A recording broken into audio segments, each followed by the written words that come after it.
हो जी मैंने राम रतन धन पायो। पायो जी मैंने राम रतन धन पायो। हो जी मैंने राम रतन धन पायो। पायो जी मैंने राम रतन धन पायो। रोटी के टूक के कारण रोवत तीनों लोकन के पालन हारे। शंका बही क्या यही है यही रमापति राम हमारे। मैंने प्रभु को वही रोते छोड़ा। मैंने प्रभु को वही रोते छोड़ा। उड़ने लगा मैं तो पंख पसारे। जाऊं जहां जहां आए तहां तहां पीछे वो बालक रोता हुआ रे। आए वो बालक रोता हुआ रे। एक बार अयोध्या, दो बार द्वारका, तीन बार त्रिवेणी में नहाओगे, चार बार चित्रकूट, 100 बार नासिक, बार बार जाकर बद्रीनाथ घूम आओगे, कोटि बार काशी, केदारनाथ, रामेश्वरम, गया, जगन्नाथ घूम आओगे।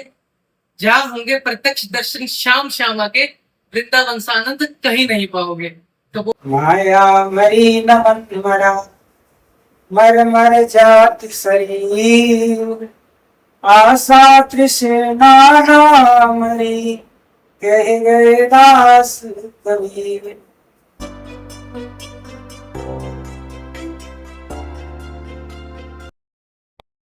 आप सभी को राधे राधे। द हरि अनुभव शो में आपका बहुत बहुत स्वागत है। आज हमारे बीच में जो महापुरुष आए हैं उनका नाम है श्री हित कपिल वैद्य जी महाराज। तो आज हम उनसे बहुत सारी इंटरेस्टिंग बातें करेंगे, बहुत सारी चीजें पूछेंगे उनसे। तो आइए स्वागत करते हैं उनका हरि अनुभव शो के अंदर। राधे राधे कपिल जी। राधे राधे राधे राधे। तो आज आप हमें बताइए कि अगर श्री राम भगवान थे तो उन्हें भी वनवास और इतना कष्ट क्यों सहना पड़ा? देखिए, बहुत अच्छा सुंदर प्रसंग है श्री रामचरितमानस में, जो कि रामचरित, पहले तो आप रामचरितमानस को समझिए। भगवान ने रामचरितमानस में हम मनुष्यों के लिए क्या संदेश दिया। भगवान ने हम लोगों को यह संदेश दिया है कि जीवन को किस तरीके से जिया जाता है, उसकी शिक्षा भगवान ने हमें दी है। जब राम जी का वनवास हुआ और दर दर भटकने लगे भगवान, तो देवताओं के मन में एक प्रश्न जागृत हुआ कि यह देवता सोचने लगे कि भगवान होकर के भी भगवान ऐसा क्यों कर रहे हैं। आखिर तो भगवान उससे अनभिज्ञ थे कि भगवान की महिमा क्या है और भगवान के साक्षात्कार में क्या है। तो भगवान, सारे देवता भगवान ब्रह्मा जी के पास गए और बोले कि अगर यदि ये नारायण हैं तो ऐसे दर दर भटक रहे हैं, और यह आपको क्या संदेश देना चाहते हैं, समाज को क्या संदेश देना चाहेंगे। तो भगवान ब्रह्मा जी ने कहा कि ये देवताओं, ये भगवान नरलीला क्यों कर रहे हैं, क्योंकि आने वाला जो समय है, जिस तरीकाल में जो समय आने वाला है, बहुत विपरीत समय आने वाला है। और इस अवतार में भगवान की एक विशेषता रही है। इस अवतार में, भगवान श्री राम के अवतार में, भगवान ने कभी अपने आप को परमात्मा नहीं कहा। क्यों? इसका एक उद्देश्य है। यहाँ पे आप गीता में देखें, भागवत जी में देखें, तो भगवान स्वयं श्री कृष्ण आगे बढ़ करके कह रहे हैं कि सर्वधर्माणि परित्यागाय ममेकं शरणं व्रज। भगवान स्वयं को भगवान कह रहे हैं।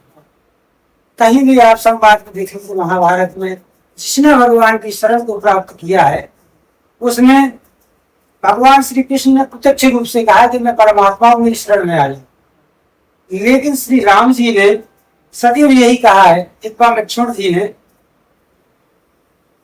राम जी से पूछा कि भैया, सब लोग ऋषि मुनि आपसे कहते हैं कि आप परमात्मा का अवतार, क्या ये बात सत्य है? और यदि है तो आपने मुझसे उत्तर क्यों नहीं छुपा?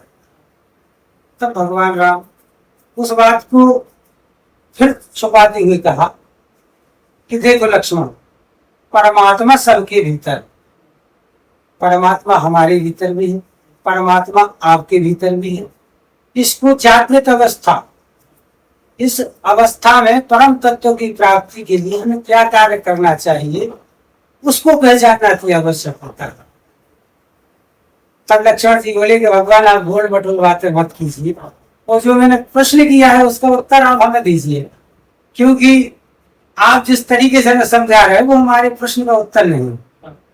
तो भगवान ने कहा कि आने वाली जो समय में मैं यह शिक्षा सभी प्राणियों को देना चाहता हूँ कि जीवन कैसे जिया जाए, उस किसी भी परिस्थिति में कैसे लड़ा जाए, कैसे अपने आप को ढाला जाए। रामायण हमें सिखाती है कि भाई कैसा होना चाहिए, पिता कैसा होना चाहिए, शत्रु कैसा होना चाहिए। यह सब चीजों का मंथन होकर के रामायण जी का जो प्रादुर्भाव हुआ है। तो राम जी ने लीलाओं से हमको यही शिक्षा दी है कि हमारे जीवन में यदि कुछ भी घटित होता है तो उसको हम किस तरीके से हमें सामना करना चाहिए, यह शिक्षा राम जी ने हम लोगों को इस चीज से दी है। अभी तो उनको सब पता था, और यदि राम जी बन न जाते तो रावण का मरना संभव नहीं था। जितने राक्षसों का भगवान ने वध किया तो क्या वो संभव था? पुण्य दशरथ जी अपने पुत्र को अपने प्राणों से प्यार ज्यादा करते थे। चारों पुत्र प्राण की नाई, राम देत नहीं बनत गुसाई। जो चारों पुत्र थे, चारों पुत्रों में भगवान श्री राम के प्रति अति स्नेह था। विश्वामित्र जी जब राम जी को लेने आए तो विश्वामित्र जी ने कहा कि हमें आपके पुत्र चाहिए, हमारे एक विध्वंस के लिए। दशरथ जी कहते मैं चलता हूँ, मैं चक्रवर्ती राजा हूँ, मेरा भी यश है, लेकिन मेरे छोटे छोटे सुकुमारों को मत दीजिए। तो विश्वामित्र जी कहते हैं कि नहीं, हमें तो राम ही चाहिए। तो दशरथ जी कहते हैं कि मेरे प्राण ले लो, मैं रघुवंशी हूँ, साधु संतों का आदर करता हूँ, लेकिन मैं अपने राम को नहीं दे सकता। तब ये विश्वामित्र जी से कहते हैं कि चारों पुत्र प्राण की नाए, और राम देत नहीं बनत गुसाए। तो जब इतने प्रिय राम थे तो राम जी ने सोचा कि जब पिता का मोह इस समय इतना है तो सोचिए कि आगे की लीलाएं भगवान कैसे करेंगे। यह प्रारब्ध भगवान ने माता सरस्वती को निर्देश दिया और कहा कि आप ऐसी कोई लीला कीजिए जो पिता मोह से, जो पिता मोह पे भी ना चले, और पिता ही आज्ञा दे इस चीज के लिए। तो कहते हैं ना कि कर्मण्य तु कराचना, जो कर्म की गति होती है उसके आगे किसी के नहीं चले, सबको झुकना पड़ता है। भगवान ने इस अवतार में यही सिखाया है और यही दर्शाया है कि हमें किसी भी परिस्थिति में रहें तो अपने मन को एकाग्र रखें, स्वभाव को स्थिर रखें, और जीवन के गृहस्थ आश्रम में भी रहकर के हर चीज का पालन करके हम सुखी रह सकते हैं। आवश्यकता नहीं है कि हम महल में रहें या हमारे पास पर्याप्त धन रहे। इस प्रकार से भगवान ने हमको संदेश दिया है, इसलिए भगवान ने वन की लीलाएं की हैं। माता जानकी को वन में भी भगवान राम के साथ महलों से क्या वैकुंठ से भी अति सुख की अनुभूति होती थी, क्योंकि स्त्री का सबसे बड़ा कहते हैं ना कि माता पिता पति गुरुदेव की पूजा, नारी धर्म नहीं और कोई दूजा। नारी के लिए उसका पति ही सर्वस्व होता है, और जब पति साथ में है तो चाहे वो किसी भी अवस्था में, किसी भी समय में, किसी भी कष्ट में हो तो उनको वह स्वर्ग के समान होता है। दशरथ जी ने माता जानकी को वन जाते समय समझाया था, वन में वन्य पशु रहते हैं, उनसे आपको भय लगेगा। अच्छा, माता जानकी के बारे में बता दें आपको कि माता जानकी जी जब अंजनी में जल भरती थी तो उनके हाथों में छाले पड़ जाते, इतनी सुकुमार थी। जब विवाह करके जनकपुरी से आई थी तो इतनी सुकुमार थी माता सीता कि अगर वो अंजनी में जल भरती थी तो उनके हाथों में छाले आ जाते थे। अब आप कल्पना कीजिए कि वही जानकी माता नंगे पैर वन में भटक रहे हैं।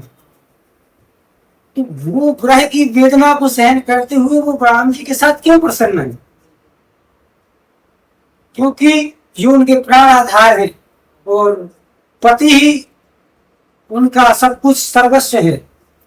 तो पति के साथ में किसी भी परिस्थिति में व्यक्ति रहे, इस इच्छा हम सबको भी मिलती है कि अगर हमारा किसी का समय खराब आ जाए तो हम सोचते हैं कि पति का कोई कदर नहीं करती। पति कैसा भी हो, किसी भी धर्म संकट में हो, लेकिन पति का साथ नहीं छोड़ना चाहिए। तो परमात्मा भी उसका सम्मान करते हैं। यह शिक्षाएं सती पतिव्रता स्त्रियों के लिए भी है, जो वन में सीता जी के साथ रही, इतना परिश्रम किया। जब कभी माता का मन विचलित हो जाता, जब लक्ष्मण जी और माता जी का मन विचलित हो जाता, तो माता जानकी को पता है राम जी किस तरीके से समझाए कि अनेक प्रकार के भगवान कथाएं सुनाते कि देखो सीते, यहाँ पे इन ऋषि का आश्रम है, यहाँ पे ये लीला हुई, यहाँ पे ये लीला हुई। तो माता जानकी जी को श्री राम जी समझा रहे हैं। अब हमारे मन में एक प्रश्न उठता है कि हम लोग कथाएं सुनने से क्या होता है? यह परंपरा कथा सुनने की आज की नहीं है। यह परंपरा चारों युगों से चली आ रही है। भगवान ने, श्री कृष्ण ने अर्जुन को सुनाए, माता जानकी को राम जी ने सुनाए, और इन्हीं कथाओं से हमारे जीवन का जो गंतव्य है वो परिवर्तित होता है। तो कहने का तात्पर्य है कि राम जी ने जो वन में नर लीलाएं की, वो इसीलिए की क्योंकि हम मानव मनुष्यों के लिए किसी भी परिस्थिति से लड़ने के लिए, यह भगवान ने एक उदाहरण दिया है कि जब परमात्मा ये कर सकते हैं तो मनुष्य को भी करना चाहिए। क्यों करना चाहिए? क्योंकि भगवान कहते हैं कि सब मम प्रिय सब मम उपजाए, सबसे अधिक मनुज मोहि भाई। सब प्राणी भगवान की ही संतान है, और चाहे वो जीव हो चाहे कोई भी हो, लेकिन परमात्मा कहते हैं कि सब मेरे लिए समान हो। लेकिन राम जी इधर क्यों कह रहे हैं कि सब मम प्रिय सब मम उपजाए और सबसे अधिक मनुज मोहि भाई? क्योंकि 84 लाख योनियों में केवल मनुष्य योनि ऐसी है जो अपना उद्धार कर सकती है, परमात्मा की प्राप्ति कर सकती है। परमात्मा की प्राप्ति का एकमात्र साधन है। इसलिए भगवान कहते हैं कि काम, भय, निंद्रा और आलस, ये 4 चीजें मनुष्यों में भी होती हैं, और ये 4 चीजें जानवरों में भी होती हैं। लेकिन मनुष्यों में ऐसा क्या है जो भगवान कह रहे हैं कि सब मम जाए, सबसे अधिक मनुष्य मोहि भाई? क्या ऐसी चीज है जो भगवान कह रहे हैं कि मुझे प्रिय है? और क्यों प्रिय है? कारण बनता है।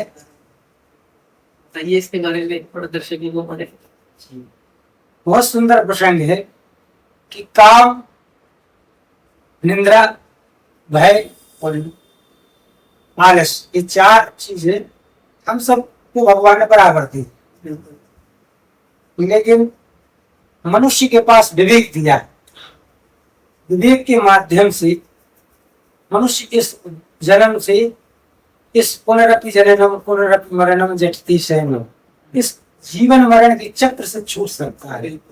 एकमात्र अवसर है जो कि हम मनुष्य योनि में मिलता है। यदि हम ये मनुष्य इन्हीं 4 कामों में निकाल दें तो हमारा यह मनुष्य तन किस काम? हम में और पशुओं क्या है? न चेतस्य सुखम किंचित न सुखम चक्रवर्ती न सुखमस्ते वृत्तस्य योग माया समन्वित। इस माया चक्र में तो सभी दुखी हैं। जड़ से लेके जीव तक जो व्यक्ति इस संसार में है, उसको दुख का सामना तो करना ही पड़ेगा, और हम उसी सुख के चक्कर में अपने संपूर्ण जीवन को नष्ट कर देते हैं कि हमें यह चीज का सुख हो जाए, इस चीज का सुख हो जाए, लेकिन यह मन कभी नहीं बढ़ता। माया मरी न मन मरा, मर मर जात शरीर, आशा तृष्णा मरी, कह गए दास कबीर। कहते हैं कि माया मरी न मन मरा। हम लोगों के मन में एक विषय रहता है आंतरिक भाव से। एक दिन मर जाना है, यहाँ पे कौन किसका क्या है, कौन कहाँ क्या ले जाएगा, वो मर जाएंगे तो देखा जाएगा किसने देखा। तो गोस्वामी तुलसीदास जी कहते हैं कि माया मरी न मन मरा, ना तो मन मरता है और ना माया मरती है। आशा तृष्णा ना मरी कह गए दास कवि। जीवन का निष्कर्ष यही है, जीवन का निष्कर्ष यही है, प्रभु प्रेम में लग जाना, आए गए तो बैठो प्यारे, राम कथा सुन कर जाना, आए गए तो बैठो प्यारे, राम कथा सुन कर जाना। ये जो हमारे लोग और आशाएं हैं, जो मन की विकार है, ये कभी नहीं मरती। मरता क्या है? शरीर, मर मर जात शरीर।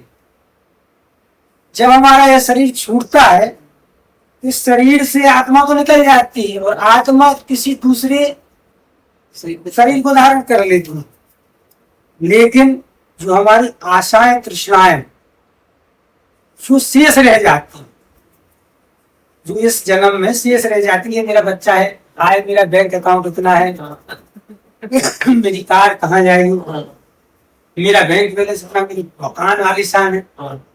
तो कहते हैं कि संत कहते हैं कि आशाओं के बंधन में जीव बड़ा परेशान होता है मरने में। जब तक वह इनसे मुक्त नहीं होता तब तक उसको परमात्मा की प्राप्ति नहीं होती, जब तक इनको भोग नहीं लेता ना। इसलिए संत कहते हैं कि संतन के संग लाग रे, तेरी अच्छी बनेगी, अच्छी बनेगी तेरी बिगड़ी बनेगी, अच्छी बनेगी तेरी बिगड़ी बनेगी, जागे सोए बागिरी तेरी अच्छी बनेगी, संतन के संग लाग रे तेरी अच्छी बनेगी। संतों का संग हमेशा जीवन में करना चाहिए, क्योंकि संतों के संग से क्षणित क्षणित पाप नष्ट। एक वेद में एक श्लोक है कि यदि आप क्षण मात्र के लिए किसी सत्संग को सुनते तो जो आपके पाप हैं, जो आपने जाने अनजाने में किए, वो पाप सब नष्ट हो जाते हैं। और जीवन के जो धीरे धीरे पाप, जो जैसे आप चलते हैं, घर से बाहर निकलते हैं, तो आपको ज्ञात नहीं होता है कि आपने कितने पाप कर बैठे, मन से वाणी से हमको ज्ञात भी नहीं होता और हम क्या पाप कर बैठे। यह पाप तो हमको जब पता पड़ते हैं जब हम यमराज की नगरी में जाते हो, चित्रगुप्त हमें उसका हिसाब किताब बताते। लेकिन हम आप लोगों को भयभीत नहीं कर रहे हैं, यह कर्मों का फल है और बुद्धि का विधान है शास्त्रों के माध्यम से। तो भगवान वन लीलाएं करके हम लोगों के लिए सुगम कर रहे हैं, सुगम रास्ता तय कर रहे हैं, बता रहे हैं कि जीवन में किसी भी परिस्थिति से आप किसी भी परिस्थिति से गुजरो, चाहे आपका सब कुछ छिन जाए, चाहे आपको कुछ भी हो जाए, भगवान की एक विशेषता रही उनके वन में कि भगवान के चेहरे पे कभी उदासी नहीं छाए। वो उनका फेस भी देखा है, हमेशा स्माइल रखते हैं। जब तक माता सीता साथ में थी, देखिए एक विरह रूपी लीला वो अलग थी। जब माता जानकी का हरण हो गया तब भगवान विरह में रोए, उसकी भी एक कथा है, लेकिन प्रसंग लंबा हो जाएगा, इसलिए कथा प्रसंग को थोड़ा यहाँ पे शॉर्ट में बताते हैं। तो माता जानकी और लक्ष्मण जी जब तक भगवान के साथ रहे तो भगवान के चेहरे पर कभी उदासी नहीं है, और परमात्मा का मूल स्वरूप ही प्रसन्नता है, प्रेम का रूप ही परमात्मा है, प्रसन्न मुद्रा ही। अगर आप किसी वजह से प्रसन्न मुद्रा में रहने लग गए, किसी भी अवस्था में प्रसन्न होने लग गए, तो आप निश्चित मानिए कि आप के ऊपर परमात्मा की असीम कृपा है। वो आप सुख में भी रह करके अगर दिन रात घुटते रहे, गुस्सा करते रहे, तो आपका नरक का मार्ग निश्चित है। वो अब एक बार देखिए, आप हमने एक भजन सुना है जी जी कि राम से बड़ा राम का नाम। जी जी ठीक, बचपन से सुनते हैं ना उस भजन को। जी। तो ऐसा क्यों है कि भगवान राम से बड़ा उनका नाम है? क्यों महत्व है उस नाम का इतना? मतलब राम बहुत बड़ा महत्व देता है। बहुत अच्छा सवाल किया आपने। और रस्तों के लिए इसका बहुत महत्व है। देखिए, समुद्र मंथन की कथा है, तो क्षमा चाहता हूँ। सेतु बांध जब बन रहा था तो सभी वानर अपने अपने बल के अनुसार बड़े बड़े शिलाएं ला रहे थे, बड़े बड़े पर्वत ला रहे थे, जिसकी जैसी सामर्थ्य। तो रघुनाथ जी वहां बैठे थे, तो माता जानकी ने प्रश्न किया कि प्रभु थोड़ा सहयोग आप भी कीजिए और सेतु बनने में अति शीघ्रता हो। भगवान ने कहा कि ठीक। माता लक्ष्मण जी की बात मानी और जैसे गए तो दोनों भाई गए तो लक्ष्मण जी के पत्थर भगवान जैसे लक्ष्मण जी छुए तो राम का नाम लिखा तो तैरने लग जाए। जैसे ही भगवान ने पत्थर छुआ तो पत्थर डूब गया। सब देख कर के आए भयभीत हो और चिंतित हो गए कि यह कैसा प्रभाव है। भगवान राम जिसको सेतु बंधन में पत्थर डालने तो डूब क्यों रहा है। उस स्वामी तुलसीदास जी बड़ा सुंदर भाव कहते हैं कि राम जिसको पकड़ ले उसका तो तारण निश्चित हो, और राम जिसको छोड़ दे उसको डूबने से कौन बचा सकता है। इसलिए राम हमेशा पकड़े रहे, राम अपने पास ही रखे। यदि राम ने छोड़ दिया तो फिर उसको कोई नहीं बचा सकता डूबने से। जो राम का नहीं वो किसी काम का नहीं। तो यह थोड़ा सा भाव संतों का जो मैंने सुना वो मैंने आपको बताया। संत बताते हैं कि इसी प्रबल भाव को गोस्वामी तुलसीदास जी ने बड़े विस्तार से रामचरितमानस में भी इसका प्रसंग है कि जिससे राम सब जगह रूठे राम न रूठे। यदि भगवान जी ने जयंत ने क्या किया था, जयंत ने भगवान को संदेह किया, संदेह करके पूछने लगा ये वन में पड़े हैं स्त्री विलय में। ये 8वें कांड की बात है, जो वन की लीलाएं हैं उन्हीं की कथा है, प्रारंभ से कथा है। तो जब भगवान नर लीला कर रहे थे तो एक बार जानकी जी को भगवान जी पुष्प के हारों से पुष्प की माला से माता का श्रृंगार कर गए। लक्ष्मण जी वन में लकड़ी ढूंढने गए और राम जी ने उचित समय जान करके माता का श्रृंगार करना चालू किया। उधर सारे देवता देख रहे थे और जैसे ही उन्होंने देखा तो बोले कि जयंत जो इंद्र का पुत्र था, जयंत को संदेह हुआ कि ये भट कैसे हो सकते, जो स्त्री के लिए इतने भावुक है, ये परमात्मा नहीं हो सकते। तो जयंत ने सोचा क्यों नहीं परीक्षा ली जाए। जब परीक्षा ली तो वह आए परीक्षा लेकर के कौए का रूप धारण किया। अब कौए का रूप धारण करके जैसे ही वो आए तो उन्होंने देखा कि माता जानकी राम जी की गोद राम जी माता जानकी की गोद से लटक के लेटे हुए हैं। इधर जयंत आया और माता सीता के पैर में चोंच मार जिससे कि रक्त की धारा भगवान राम का स्पर्श करे। उस धारा के स्पर्श करने से राम जी की निद्रा टूट गई। देखिए माँ का भाव एक अलग होता है। माता अपने पुत्र को कितना भी कुछ कहे लेकिन माफ कर देती है, उसकी 100 अपराध माफ कर देती है। माँ का हृदय इतना कोमल होता है। लेकिन जब पिता को उस धरती का पता पड़ता है, पिता दंड दिए। आज भी अगर हम लोगों को किसी चीज से या किसी बात का कुछ बात कहनी हो तो पहले अपनी माँ से कहेंगे, क्योंकि हमें विश्वास होता है कि माँ हमारा सपोर्ट करेंगे। तो इसी प्रकार से माता जानकी का तो ध्यान नहीं, माता जानकी ने देखते ही समझ रही थी कि जयंत का तो इंद्र का पुत्र जयंत है और वे मेरे प्रभु की परीक्षा लेने आए हैं। फिर भी उन्होंने कुछ नहीं करा। वो रक्त की धारा भगवान को स्पर्श कर जैसे भगवान ने देखा तो भगवान को बड़ा क्रोध आया भगवान बोले कि जयंत तूने ठीक नहीं किया, मेरी सीते को कष्ट दिया, मेरे प्राण प्रिय को कष्ट दिया।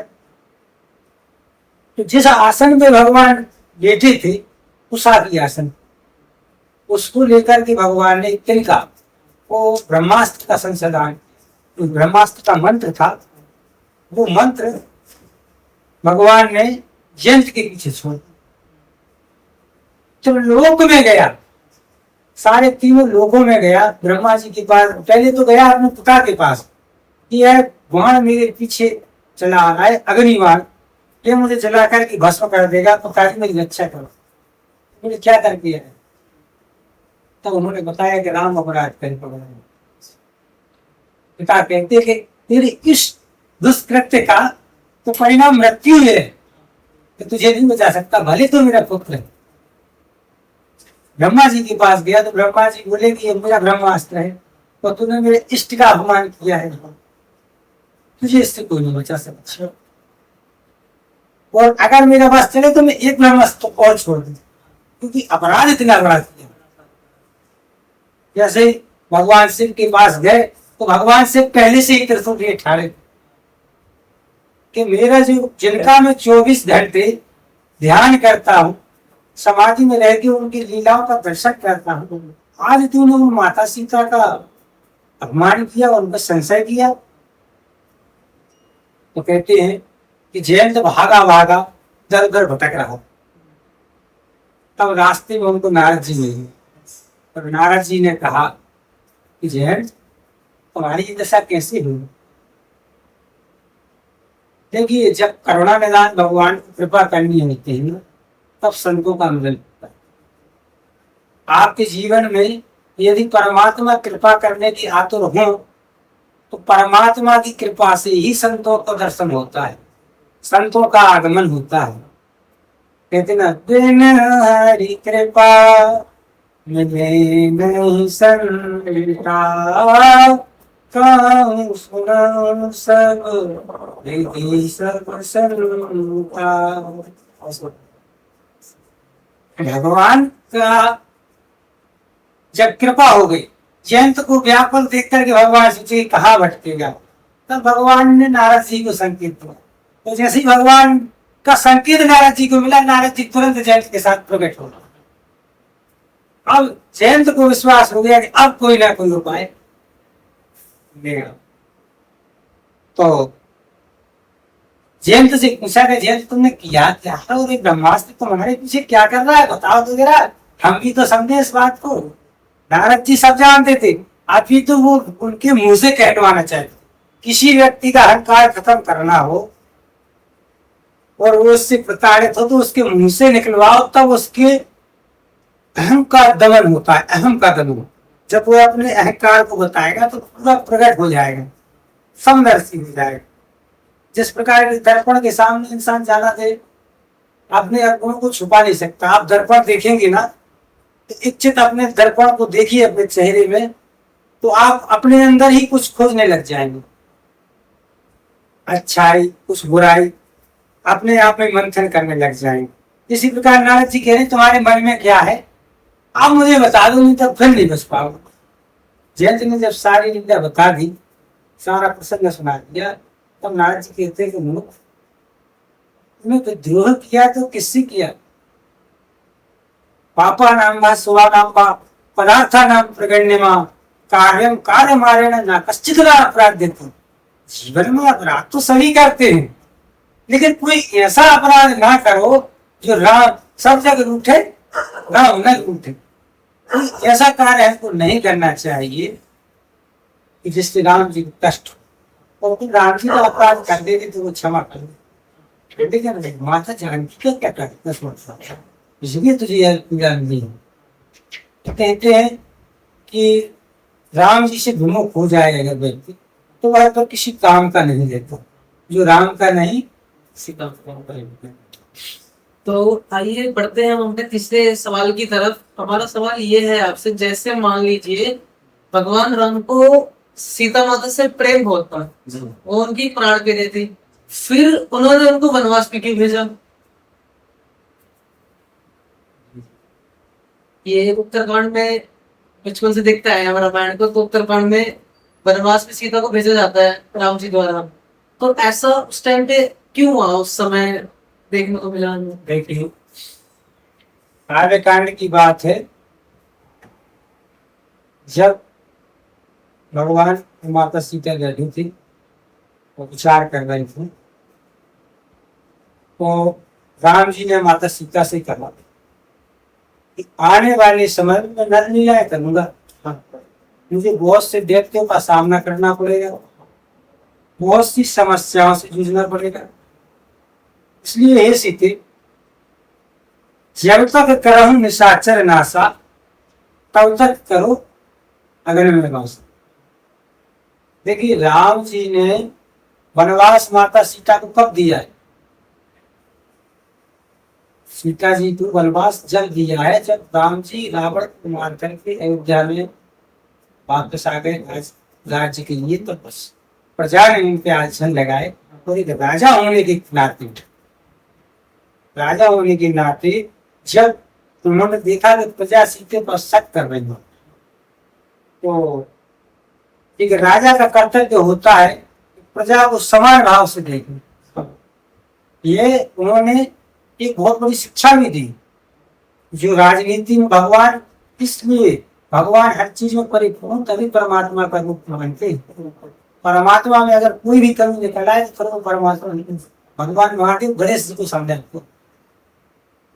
भगवान गणेश जी को महादेव जी कैलाश में बैठा के समझाते हैं कि परमात्मा बनते कैसे। गणेश जी प्रश्न किया कि परमात्मा तत्व क्या है, परमात्मा की पदवी क्या है पिता। तो भोलेनाथ जी कहते हैं कि जो अपना सर्वस्व त्याग दे वह परम तत्व का भागीदार होता है। जब प्रजा में नाना प्रकार की बातें हुई, माता सीता रावण के यहाँ पर गई, पता नहीं कैसे कैसे लोग उनको मिले, कैसे कैसे वातावरण में रहे। देखिए, जब तक जिसमें देखा ना हो और अनदेखी बातों पर विश्वास करना गलत बात। हमारे समाज में भी ये बहुत बातें चल रही हैं, और यही इसी के कारण हमारा यह समाज बहुत पिछड़ा हुआ। हम अध्यात्म को कुतर्क की दृष्टि से देखते हैं। जैसे मान लीजिए आज हम आए, आपसे संवाद हुआ, तो कोई संवाद को बड़े प्रेम से सुनेगा और कोई कुतर्क के साथ सुनेगा। यही अवस्था उस समय अयोध्या में चल रही थी, राजनीति कूटनीति।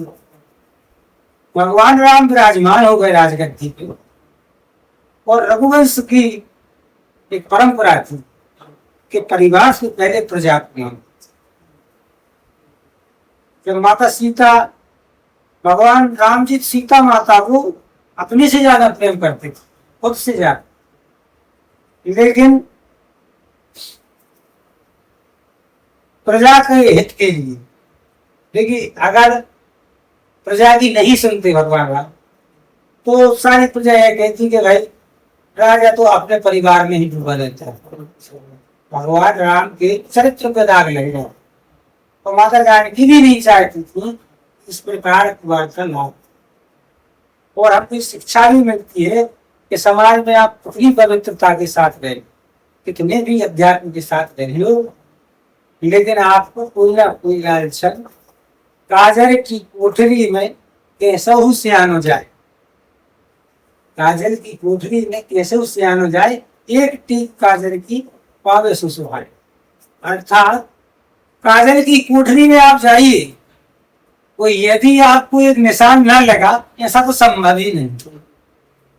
इसी प्रकार आप इस समाज में रह रहे, तो यह समाज इतना अच्छा है कि वो अयोध्या की बात थी, उस युग की बात थी, पूरे कलयुग की बात। तो इस पे ध्यान हमें नहीं देना है कि हमारे बारे में कौन क्या कह रहा है। लेकिन उस समय राम जी धर्म की स्थापना की थी, और एक चक्रवर्ती सम्राट थे जो रघुकुल रीत सदा चली आई, प्राण जाए पर वचन न जाए। जिनके पिता ने एक वचन के लिए अपने प्राण दान दे दिए, वो एक स्त्री के प्रेम के लिए प्रजा का तो क्यों दुखा सकते। तो जब राम जी को लगा कि प्रजा में मतभेद होने लगा है, नाना प्रकार की बातें सीता के लिए होने लगी हैं। तब भगवान ने कहा कि राजा होने के नाते मुझे क्या करना चाहिए। वशिष्ठ जी को बुलाया, जो गुरु थे, तो कहा राजन, ऐसा कुछ आप उपाय बताइए, ऐसा कुछ कीजिए कि आप सीता को दंडित भी कर दें, और आप ऐसा देखिए, एक तो परित्याग हो जाता है और एक दंड देना होता है। इस कंडीशन में नियम ये कहता है कि या तो परित्याग करो, या वन का वास, या अपनी पवित्रता सिद्ध करो। तभी जब माता सीता जब अपने धाम को जा रही थी, माता पृथ्वी का आह्वान किया था, राम जी ने को नवपुष्प सौंपा था, तब माता सीता ने स्वयं अग्नि प्रकट करके अपने सतीत्व की परीक्षा दी। क्यों? क्योंकि उन्होंने यह इस प्रजा को प्रमाण दिया था कि माता सीता ने प्रतिज्ञा की थी कि अगर मैंने श्री राम जी के अलावा किसी दूसरे पुरुष का स्मरण भी किया हो, या उनके बारे में सोचा भी हो किसी के बारे में, तो अग्नि जलाकर उनको भस्म करते, और नहीं कर मैं इस अग्नि को शीतल रहेगी, माता सीता पार करेंगे। तो माता सीता इतनी, माता लक्ष्मी का साक्षात अवतार थी, फिर भी उनको परीक्षा देनी पड़ी। तो हम लोगों को तो भाई इस समाज में जहां से निकल जाए तो लोग क्या क्या कहेंगे। तो राम जी ने माता सीता को वन इसलिए भेजा था कि प्रजा हित के लिए, कि आगे चल के कोई भी समाज यह ना कहे कि राम जी ने किसी भी प्रकार का पक्षपात किया। बिल्कुल सगुण और स्पष्ट उन्होंने अपने चरित्र को रखा, इसलिए माता सीता ने वो उन्होंने वनवास दिया। हम रामायण में देखते हैं ना, एक करेक्टर आता है कैकेयी जी का, हाँ जी, सुना भी होगा। और कौशल्या, दशरथ की 3 वाइफ पत्नियां थी, कौशल्या, सुमित्रा और कैकेयी। अब कैकेयी राम जी के वनवास का माध्यम बनी, तो पहले से तय था वनवास, या फिर गलत समझते हैं हम इस चीज को? मतलब कि लोग, जैसे मान लीजिए कि कैकेयी ने वनवास माध्यम बनी कैकेयी, जी जी, तो लोग आज भी कैकेयी को गलत समझते हैं। जी जी। ऐसा क्यों होता है? इस प्रसंग में एक बात आती है, यह सब कुछ पूर्व निर्धारित था, लेकिन माता कैकेयी राम जी को अत्यधिक प्रेम करती थी। एक बार राम जी माता कैकेयी के पास गए। हालांकि इस कथा का वर्णन रामचरितमानस में नहीं हुआ। वाल्मीकि रामायण जो संस्कृत में लिखी है, इसमें उसका प्रसंग है। हम लोग रामायण को पढ़ते ही पढ़ते हैं, तो प्रसंग को जब पढ़ते हैं तो हमें ये ज्ञात होता है कि यह प्रसंग पंडित जी ने बताया था, लेकिन कहीं टकराया नहीं। सबसे पहले तो संसर्ग को दूर किया जाए, तो जो वाल्मीकि रामायण है संपूर्ण संस्कृत में, उसमें इसका वर्णन आता है। तो राम जी माता कैकेयी के पास गए और बोले कि माता, आप मुझे कितना प्रेम करो। माता कैकेयी जी ने राम जी मैं तुमसे अपने प्राणों से ज्यादा प्यार करूं, पर ये कोई पूछने की बात। तो भगवान आप कहते हैं कि माता मैं आपसे वर मांग, आज तक मैंने आपसे कुछ नहीं मांगा, लेकिन यदि कुछ मांगने की मेरी इच्छा। तब सारी बात भगवान ने माता कैकेयी को सुना। माता, जगत के कल्याण के लिए मुझे कुछ नरलीलाएं करनी है, और पिता का मोह इतना प्रबल है कि वो मुझे जाने नहीं देंगे किसी भी कीमत पे, चाहे वो अपने प्राण त्याग देंगे, लेकिन मुझे जाने नहीं देंगे। और ना किसी इतनी माताओं में समर्थ है कि वो मुझे जाने की आज्ञा दें।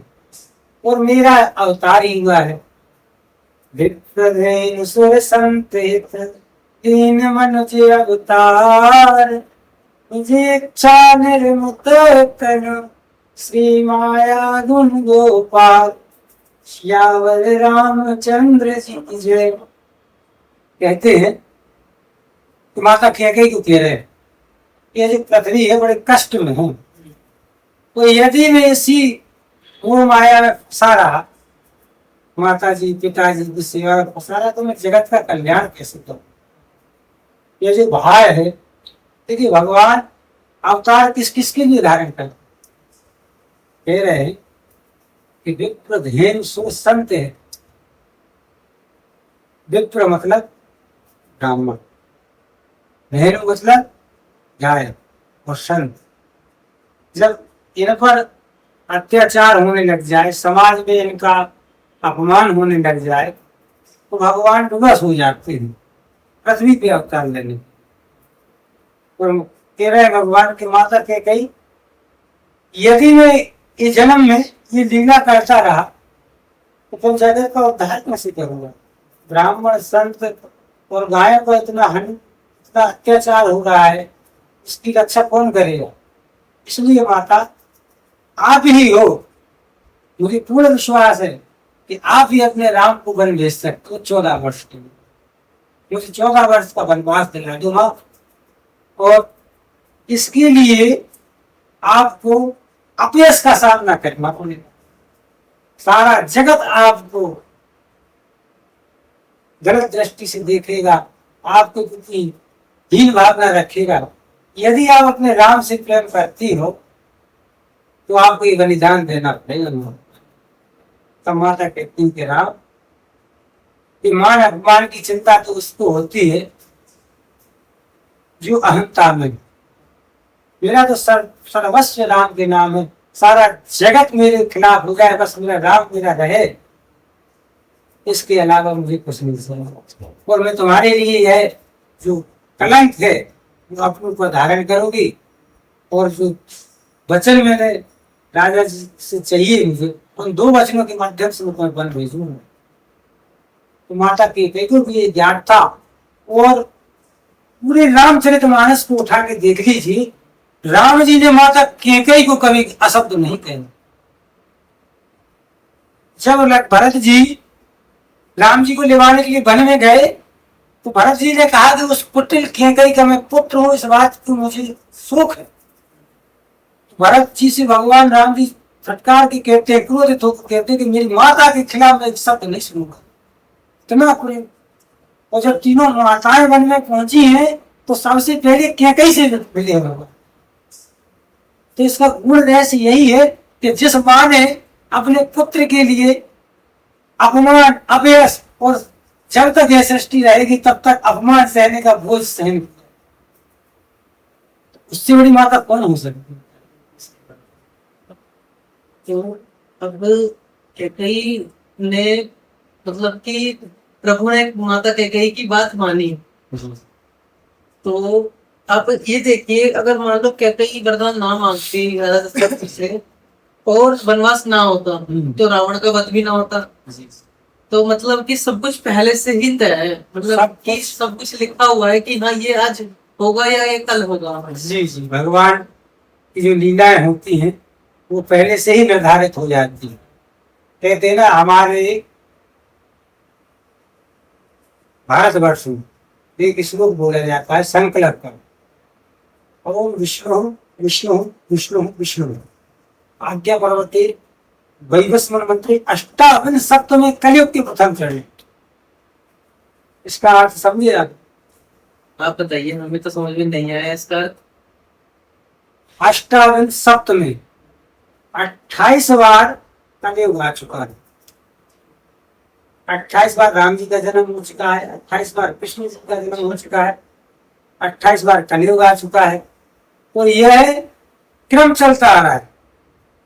अष्टावन सप्तम कलयुग के प्रथम चरण में ये 28वां कलयुग चल रहा है और इसका प्रथम चरण चल रहा है। अष्टावन सप्तम कलयुग के प्रथम चरण में अब सोचिए, प्रथम चरण का ये हाल, तो आने वाले कलयुग का क्या हाल है? खतरनाक कलयुग आने वाला। तो यह लीलाएं पूर्व निर्धारित रहती है, और लीलाएं अवतार के साथ साथ हमारा भी जीवन सब कुछ पहले से ही निर्धारित होता है। हमारे जो जीवन होते ना, हानि लाभ जीवन मरण, जो आपके साथ जो लाभ क्या होना है, कब आपका विवाह होना है, कब आपका जन्म होना है, कब आपकी मृत्यु होनी है, सब कुछ निर्धारित होता है। परमात्मा तुमको फिक्स करके भेजते हो, खुद भी फिक्स करके ही आते हो। और उनका मूल उद्देश्य होता है धर्म की रक्षा, और हम लोगों का मूल उद्देश्य होता है परमात्मा की प्राप्ति। वो बचपन से ना रामायण देखी है, जी देखी भी है, और रामायण में कुछ भजन को भी सुना है। जी तो मैं एक भजन सुनाना चाहूंगा आपको यहाँ पे। तो अब पहले मैं उसकी थोड़ी कहानी बताऊंगा आपको, फिर आपको भजन सुनाऊंगा। बिल्कुल। एक काग और प्रभु की कहानी सुनिए। जब प्रभु बाल्यकाल में होते हैं, उनका छोटे होते हैं, और वो रोटी उनके हाथ में होती है, तो एक काग आता है उनके पास में, कौवा उनके पास में आता है, और उनसे झपटता है कि रोटी मुझे चाहिए वो। तो वहां से एक भजन आता है कि रोटी के टूक के कारण रोवत तीनों लोकन के पालन हारे, शंका बही क्या यही है यही रमापति राम हमारे। मैंने प्रभु को वही रोते छोड़ा, मैंने प्रभु को वही रोते छोड़ा, उड़ने लगा मैं तो पंख पसारे, जाऊं जहां जहां आए तहां तहां पीछे वो बालक रोता हुआ रे, आए वो बालक रोता हुआ रे। तो इसमें जो काग है वो काक भुषंडी जी का है। जी काक भुषंडी जी का अवतार है। तो अब काक भुषंडी जी को रामायण का ज्ञाता क्यों कहा जाता है? सुंदर सवाल। देखिए, काग सुंदर जी के 3 जन्म तो रामायण में लिखा है, तो मैंने उसका स्वयं अध्ययन किया है। तो रामायण जी में काकभूषुंड जी के बारे में वर्णन किया गया है। काकभूषुंड जी पहले एक शूद्र परिवार में जन्म हुए, और भगवान की भक्ति करने का बड़ा अनुराग था, लेकिन नीच जाति में होने के कारण उनको तिरस्कृत कर दिया जाता था। वो उस प्रकार की भक्ति नहीं कर पाते थे, और अपने मन में सोचते थे काश उच्च कुल में जन्मा होता तो मैं परमात्मा की साधना अच्छी तरीके से करता। लेकिन जैसे ही उन्होंने यह संकल्प करके अपना जीवन समाप्त किया, अगला जन्म इनको ब्राह्मण करना। जैसे ही ब्राह्मण का जन्म मिला तो उनका जन्म कहाँ हुआ था? उज्जैन बाबा महाकाल की नगरी में, एक वैष्णव के घर में नित्य संध्या वंदन करना, भगवान भोलेनाथ की अनन्य भक्ति करना। देखिए, जो राम कथा या राम कथा में रुचि रखेगा उससे भक्त होगा। भगवान राम जी कहते शिव द्रोही मोह न भागा, जो शिव का द्रोही होगा वो मेरी भक्ति कभी प्राप्त नहीं कर सकता। इसलिए सबसे पहले अगर भगवान श्री राम की भक्ति प्राप्त करना है या उनके प्रेम रस पर डूबना है तो पहले महादेव की भक्ति करनी पड़ेगी। यही बात भगवान श्री कृष्ण कहते हैं। यही एक प्रश्न है कि जब 12,000 भुजाएं काटी थी भगवान ने अपने सुदर्शन से, तो भगवान अति क्रोधित हुए।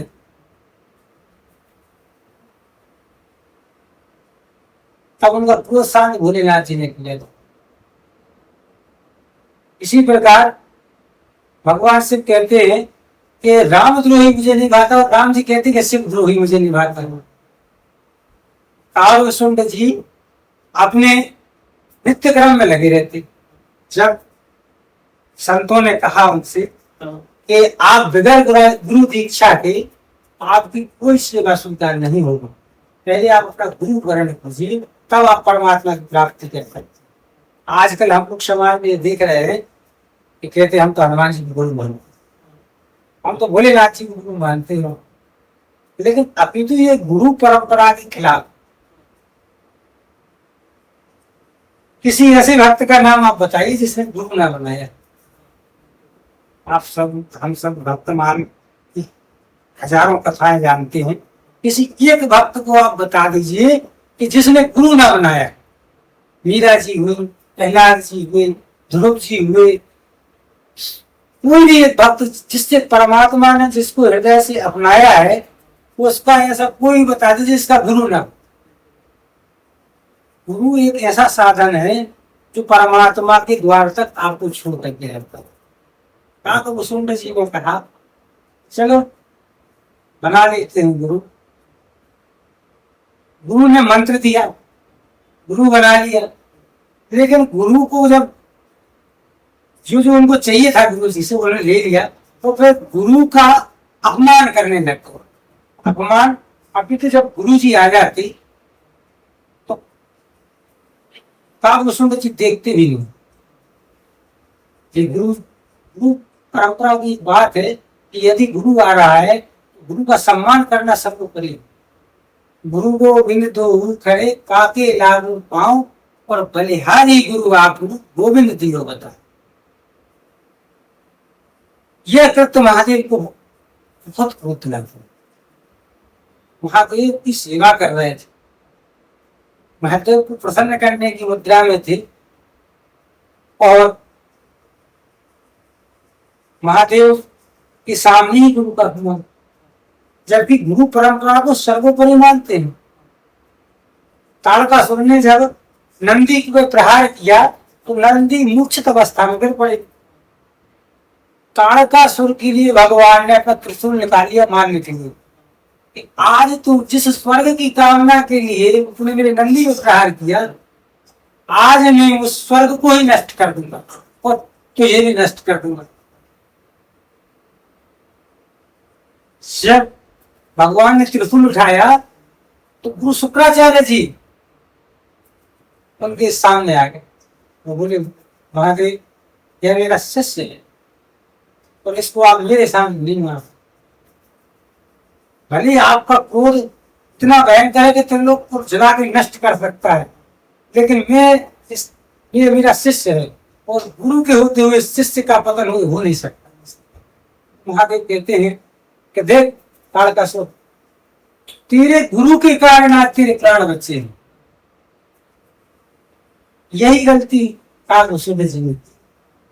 काव्य जी ने सोचा गुरु बन गए, गुरु मंत्र ले लिया, क्या काम गुरु का, अब तो हम ही साधना कर लेंगे, हम अपने बल और अपने तप पे ही प्रकट करेंगे भोलेनाथ जी को। साधना में लग गए, गुरु जी आके सामने खड़े हुए, श्री बाबा महाकाल का रुद्राभिषेक कर रहे थे। तो गुरु जी को देखा तो गुरु जी को देख कर दरकिनार कर दिया। सबसे बड़ा अपमान यही होता है कि गुरु ब्राह्मण और संतों को देख करके अगर आप मुंह फेर लें तो वो महापातक सिद्ध होता है। जैसे ही गुरु से मुंह फेरा तो महादेव जी को अत्यंत क्रोध आया, वो वहीं आकर के प्रकट हो गए। बोले मूर्ख, तू मुझे ले जाना चाहता है, मैं गुरु का अपमान कर दी। जा मैं तुझे श्राप देता हूं कि तो 3 योनियों तक दर दर भटकता रहे, तुझे परमात्मा की प्राप्ति नहीं हो सकती। तू प्रसन्न हो गए, तूने मुझे इस तरीके से प्रसन्न किया कि मैं रौद्र रूप में हो गया प्रसन्न। काव्य जी हाथ जोड़े खड़े हैं। इधर देखिए गुरु की महिमा बहुत होती है जीवन में। इतना बड़ा अपराध करने के बाद भी काव्य जी के गुरु जी ने क्षमा मांगी कि भगवान ये तो अज्ञानी और है तो मेरा शिष्य, और आपने इसको इतना भयंकर श्राप दिया कि तुझा अजगर हो जाए, सर्प की भांति आलस्य में पड़ा रहे। इस पर तुम दया करो। मैं मेरे सामने इसको मैं दंडित होते नहीं देख सकता। गुरु का हृदय देखिए। जो हम लोग आज समाज में गुरु बनाने को डरते हैं, गुरु मात्र ही एक ऐसा साधन है जो कि हमें परमात्मा की वो सच्ची सफलता दिलाता है। यदि कोई मार्ग है तो वो गुरु मार्ग से ही पहुंच सकते हैं। नाम जब हम कितना कर लें, गुरु दीक्षा नहीं ली तो उल्टे घड़े पर जल चढ़ाने के समान हो। आप दिन रात संकीर्तन कीजिए, यदि आप गुरु मंत्र से अभिचित नहीं है, आपका वह जब तक आपको ऊपर की आधार तो दूर करेगा, लेकिन जो मनुष्य देह का मूल उद्देश्य वो पूर्ण नहीं होने देगा। तो इसी गलती को हम आज समाज में कर रहे हैं। इसी फरीदाबाद में मैंने देखा है कि 90% लोग बगैर गुरु दीक्षित हैं। जिस पूजन में जाता हूँ या किसी अनुष्ठान में जाता हूँ तो बोलता हूँ गुरु मंत्र बताइए जो कि हम हनुमान जी गुरु मानते। हनुमान जी को गुरु मानते हो, उनके नियमों का धारण कर लोगे। गुरु बनाना, गुरु जो आपको निर्देश दे। अब मान लो हनुमान जी आपको निर्देश देंगे तो क्या उनके पालन कर पाओगे आप? मनुष्य मात्र में सामर्थ्य नहीं है, क्योंकि अखंड ब्रह्मचारी परम तेजस्वी और अष्ट सिद्धि का निधि के दाता है। हम मनुष्यों को तो सामर्थ्य ही नहीं। हाँ, इस माध्यम को गुरु परंपरा में भगवान ने परिवर्तित कर दिया जन कल्याण के लिए। जन कल्याण के लिए क्यों? क्योंकि मनुष्य देवी देवताओं को गुरु मान करके अपने जीवन को सार्थक नहीं कर सकता। इष्ट मान सकता है, प्रधान देवता मान सकता है कि यह मेरे आराध्य हैं। मीरा जी को क्या कहती है? मीरा जी, मेरे तो प्रभु गिरधर नागर, दूसरे नहीं। लेकिन गुरु ने उनको क्या मंत्र दिया था? जिनसे वो दीक्षित हुई थी, गुरु दीक्षा में मीरा जी को गुरु मंत्र मिला क्या? और कान्हा जी ने भक्ति करी क्या? गुरु जी ने मीरा जी को क्या गुरु मंत्र दिया था? मीरा जी वही बता रही है संकेत में, गुरु मंत्र बताते नहीं है, फिर भी मीरा जी संकेत दे रही है।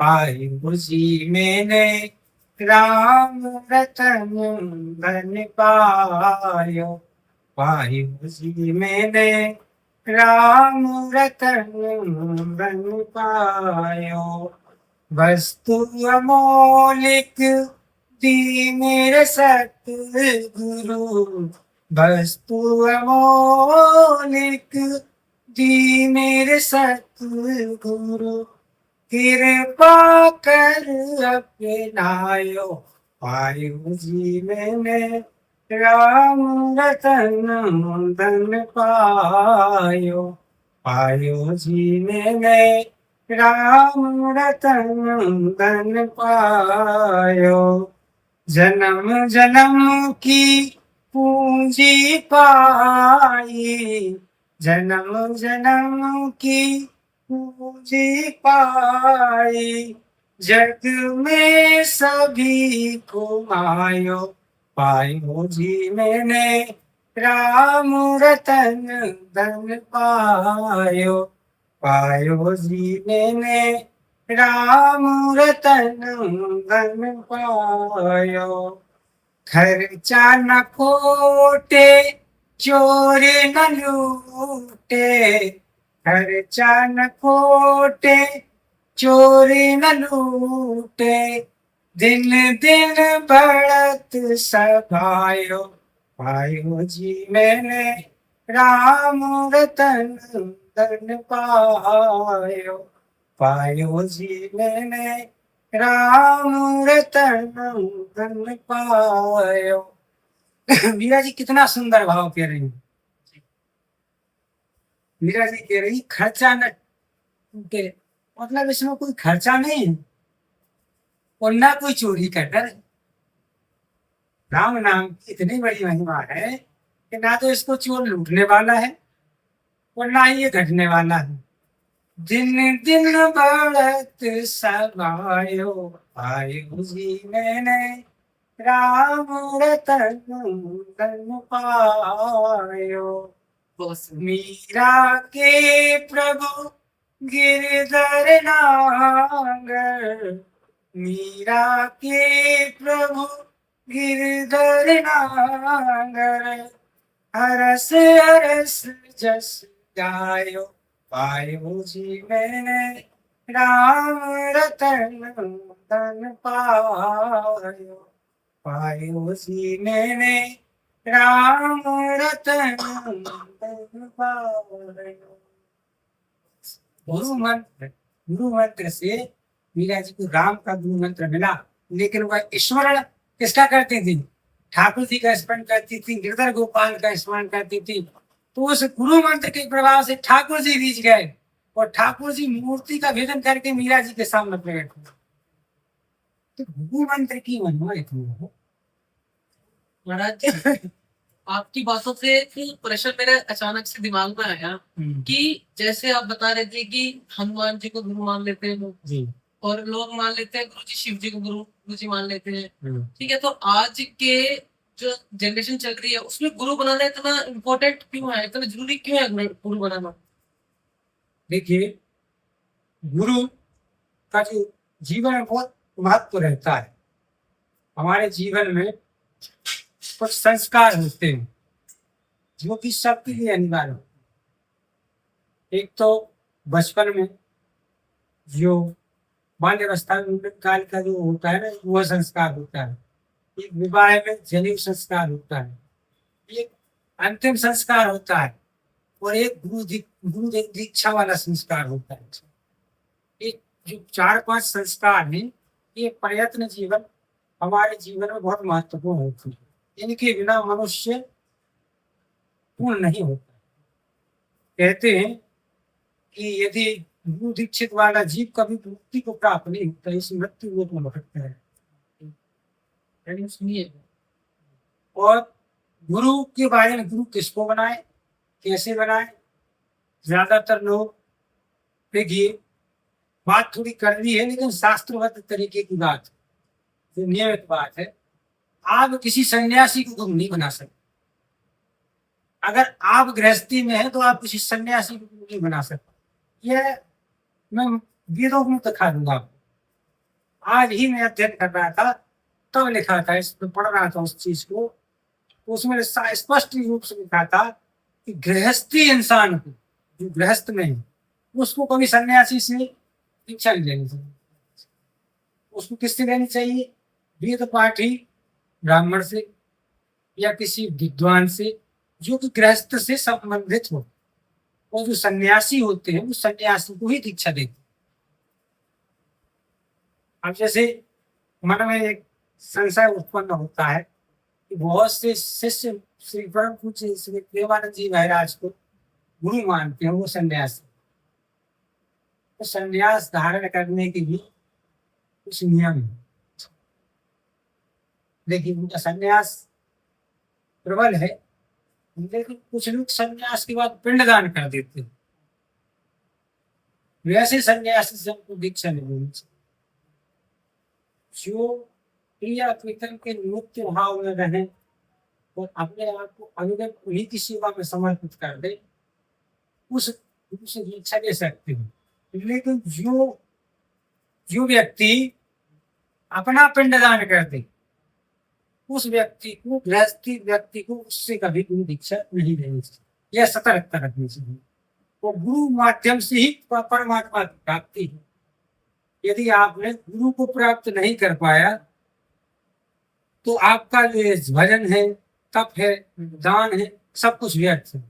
इसलिए जीवन में गुरु बनाना आती है आवश्यक। और मैं समाज को यह संदेश दूंगा कि किसी ना किसी रूप में कोई भी भाव जागृत हो आपका, जिसके प्रति जागृत हो, बस वह जिसको आप गुरु बना रहे हैं। यदि आपने संन्यास धारण कर लिया तो आप सन्यासी को गुरु बना सकते हैं। लेकिन यदि आप गृहस्थ में हैं तो किसी ऐसे सन्यासी को गुरु ना बनाए जो अपना पिंड दान कर चुका हो। ऐसा जैसा आपने बताया, जो सन्यासी जो पिंडदान कर चुका उसको गुरु नहीं बनाना चाहिए। हाँ, ऐसा क्यों? क्योंकि वह अपना पिंड दान कर चुके होते हैं। खुद की अंत्येष्टि खुद ही कर सकते हैं। और शास्त्र कहता है कि जो गृहस्थ है वह ऐसे प्राणी से दीक्षा नहीं ले सकता जिसने समस्त संसार से विरक्त का भाव ले लिया हो, विरक्ति का भाव ले लिया। जो अपना पिंडदान कर लेते हैं वो अपने आप को इस दुनिया से खत्म मान लेते हैं कि अब हम इस दुनिया में हैं लेकिन है नहीं। तो जो इस सृष्टि का क्रम चला आ रहा है, इस क्रम को तोड़ देना होता है। यानी इस क्रम से हट जाना, खुद को हटा लेना। और हम इस सृष्टि के क्रम में हैं, गृहस्थी में है, शादी भी है, बच्चे भी हुए, माँ बाप भी है, और जीवन यापन के लिए व्यवसाय भी करना पड़ेगा। तो जो सन्यासी व्यक्ति होगा वह आपको विरक्त की ही बात बताएगा। तो वो व्यक्ति जैसा होगा उसी कंडीशन की आपको ज्ञान देगा। वो जो संत होते हैं अध्यात्म और समर्पण भाव से होते हैं, जो श्री जी को ही सर्वस्व मानते हैं, उनका ज्ञान जैसे हमारे प्रेमानंद जी महाराज जी, तो उनका सर्वस्व श्री राधा है।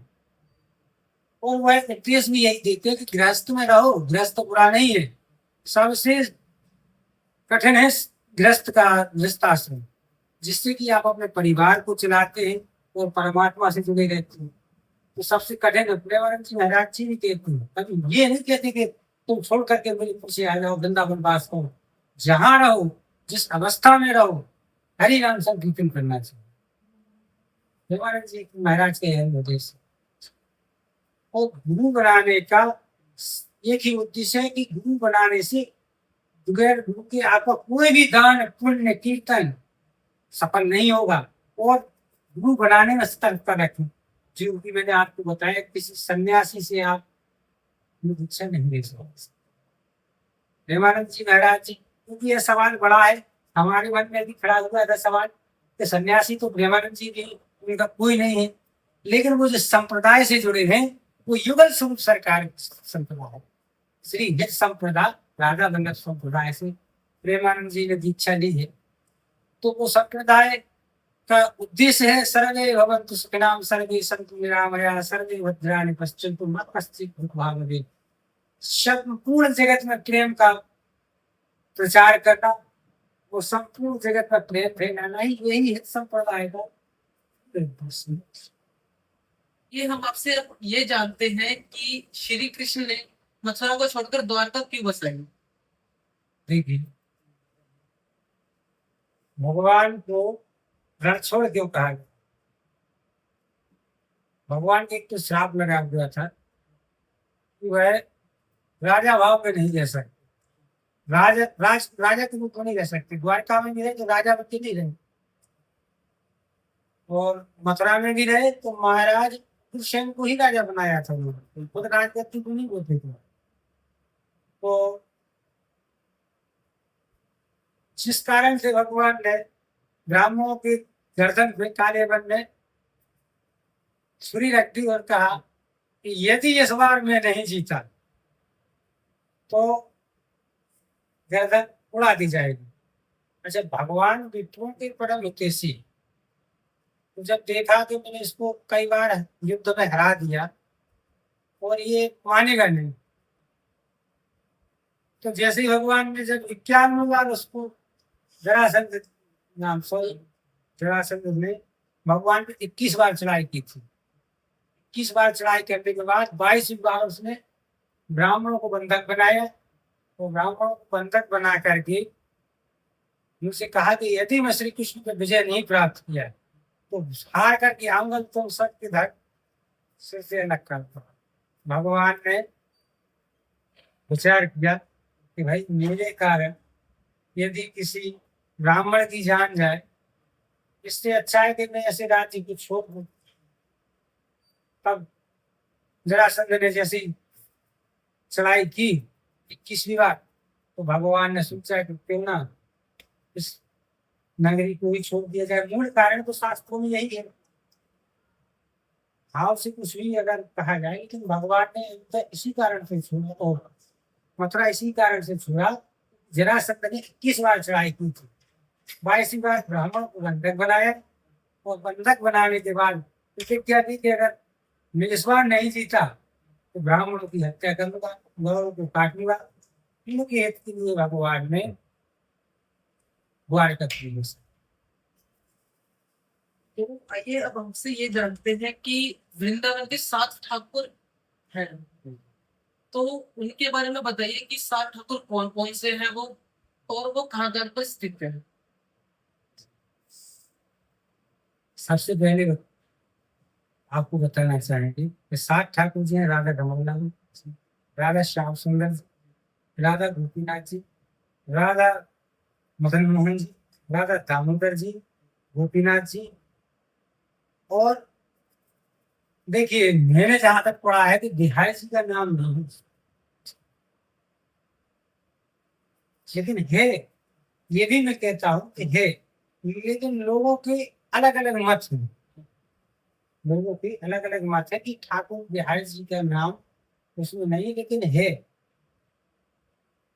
लेकिन मैंने जो पढ़ा था उसमें ठाकुर जी को जो सत्य सात में हुए हैं, उन्होंने ठाकुर जी श्री बापू बिहारी जी का नाम नहीं, राधा रमन जी का है, राधा रमन नाथ जी का है, राधा श्याम सुंदर, राधा गोविंद, राधा गोपीनाथ।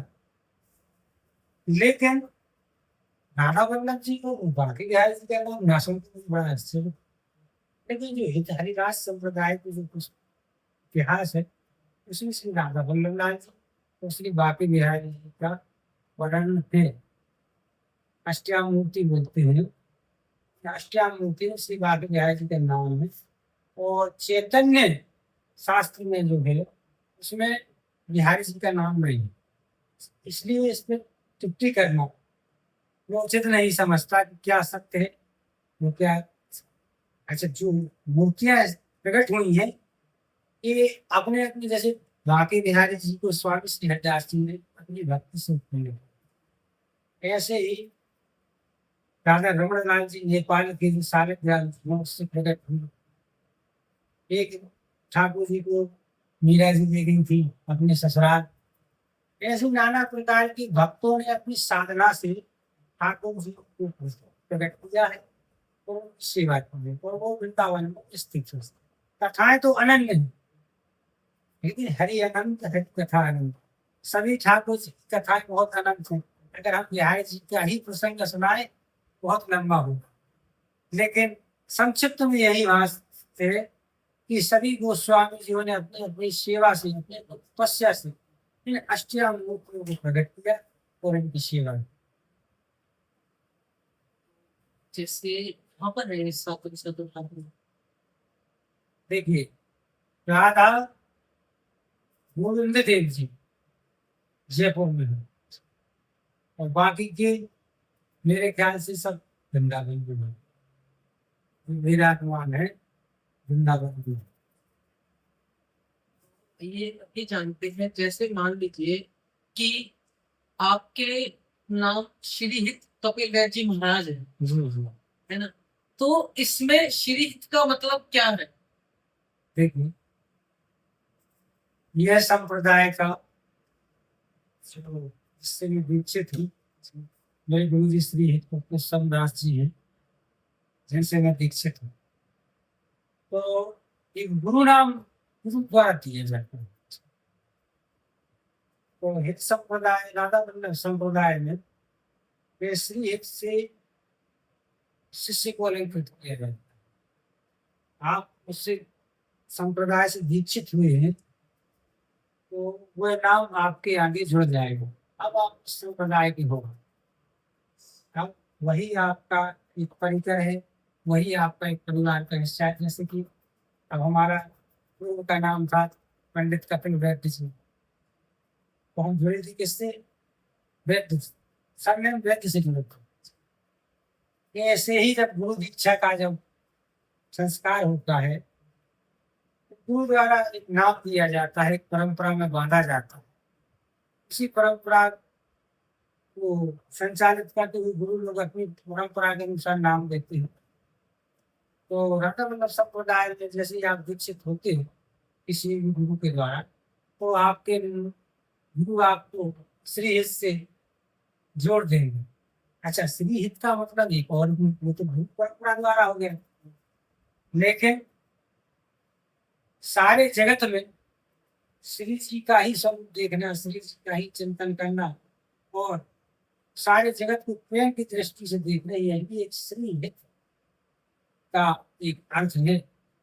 इसीलिए श्री हित का नाम लगाया जाता है कि जो सब संप्रदाय से जुड़े वह जगत में प्रेममय दृष्टि से सारे जगत को देखे, सारे जगत के कल्याण की कामना करे और श्री जी का निरंतर स्मरण।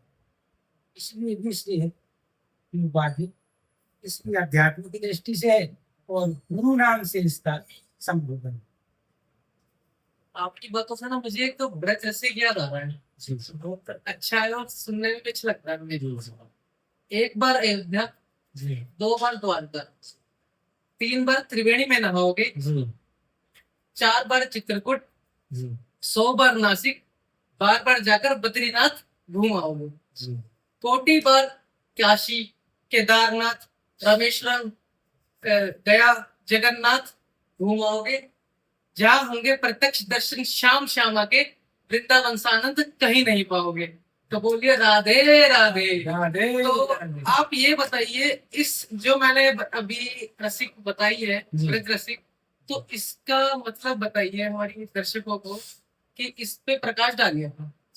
देखिए, अनेक संतों का अनेक अनेक मत होता है। जो ब्रज के रसिक संत होते हैं वो अपने अपने भाव प्रकट करते हैं, लेकिन यह भाव किस भाव से कहा गया है इस पे हम थोड़ा सा प्रकाश करें।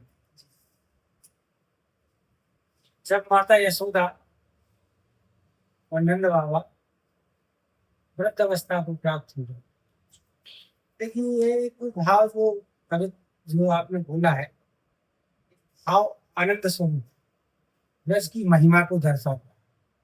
उस महिमा को हम कैसे, यानी कि उस महिमा का कारण क्या है वो आपको बताएं।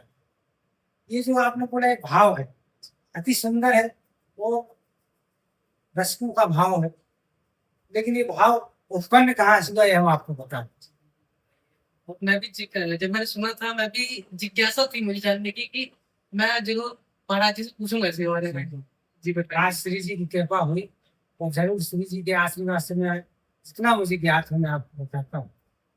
देखिए, जब नंद बाबा वृद्ध अवस्था को प्राप्त हो गए तो उन्होंने कन्हैया को बुलाया तो कहा, कन्हैया हमारी चार धाम जाने की बड़ी यात्रा है और बड़ा मन था, लेकिन कंस के कारावास में रह करके हमारी इतनी अवस्था नहीं रही और अब उम्र नहीं रही कि हम चार धाम की यात्रा कर सकें। अच्छा, आपको पता है कि वृंदावन में केदारनाथ, बद्रीनाथ, गंगोत्री, यमुनोत्री सब सुनने में तो मिला है इस बारे में कि सारी चीजें हैं वहाँ पर। तो भगवान कहते हैं कि बाबा आप किसी बात के मुंह को के शोक जता रहे हो। अरे बाबा, मुझे का दुर्लभ हो, तुम ना जा सको तो हम तुम्हें यहाँ बुला ले रहे। जो तीर्थ देवी देवता है जितने भी है, चार धाम जितने भी सब है, सब तुम्हें बुला ले रहा हूँ। यही तो भगवान ने आह्वान किया, ये तीसरा प्रयाग का आह्वान किया, गंगोत्री, यमुनोत्री, केदारनाथ, बद्रीनाथ सारे तीर्थों को ब्रज में बुलाया है, नेत्रबंद किए, आह्वान किया है। वो सारे तीर्थ वहां पे आकर के प्रकट हो गए और फिर वहां पे भगवान ने बाबा नंद को और यशोदा मैया को वहां के चारों तीर्थों का स्नान कराया है। प्रयागराज ने थोड़ी सी देरी लकड़ी की क्या है, तो सब तीर्थों ने जब उपस्थिति दे दी तो उपस्थित देने के बाद प्रयागराज को भी नारद जी ने समझाया कि गलती मत करो, यहाँ पे जितने क्षण तुम वेट करोगे, जितने क्षण तुम संशय करोगे, उतने क्षण तुम्हारा जो तीर्थ का प्रताप है वो नष्ट होते जाएगा। परमात्मा के घर में तुम्हें जाने में इतना हो नहीं सकता। तो तीर्थ प्रयाग भी आए और सभी तीर्थ देवता वहां पे आए तो नारद जी कहते थे जहाँ साक्षात भगवान श्री कृष्ण का जो हृदय है, भगवान वृंदावन को नहीं हृदय मानते हैं। ब्रजवासी वल्लभ सदा मेरे जीवन प्राण, इनको नेक ना विचार हो वो नंद बाबा की आन। मैं नंद बाबा की सौगंध खा के कहता हूँ तो मैं ब्रज से एक पल और ब्रजवासियों का अपमान एक क्षण भी नहीं सह सकता। तो सारे तीर्थ भगवान के शरण में आ गए और आपने याद किया होगा कि 12-15 साल बाद वृंदावन में कुंभ बढ़ता है, जो सारे तीर्थों का जो जल होता है वहां पर आता है और 1 महीने तक महाकुंभ चलता है। महाकुंभ से ही बड़ा होता है क्योंकि सारे तीर्थ, सारे कुंभियां 33 करोड़ देवी देवता आकर के वहां वास करते हैं। तो वृंदावन भगवान का घर है और घर की उपेक्षा सारा जगत में कोई ऐसा तीर्थ नहीं है जो कि भगवान के घर की तुलना कर सके। ये आंतरिक भाव है, भक्तों ने अपने हिसाब से उसको प्रकट किया है। लेकिन आंतरिक भाव है, आप कभी जाइए तो डीग राजस्थान में 84 कोस पड़ता है, तो डीग में श्री बद्रीनाथ जी का आश्रम है। फिर उससे आगे चलिए आप तो केदारनाथ, गंगोत्री, यमुनोत्री सारे तीर्थ आपको मिलेंगे वहां।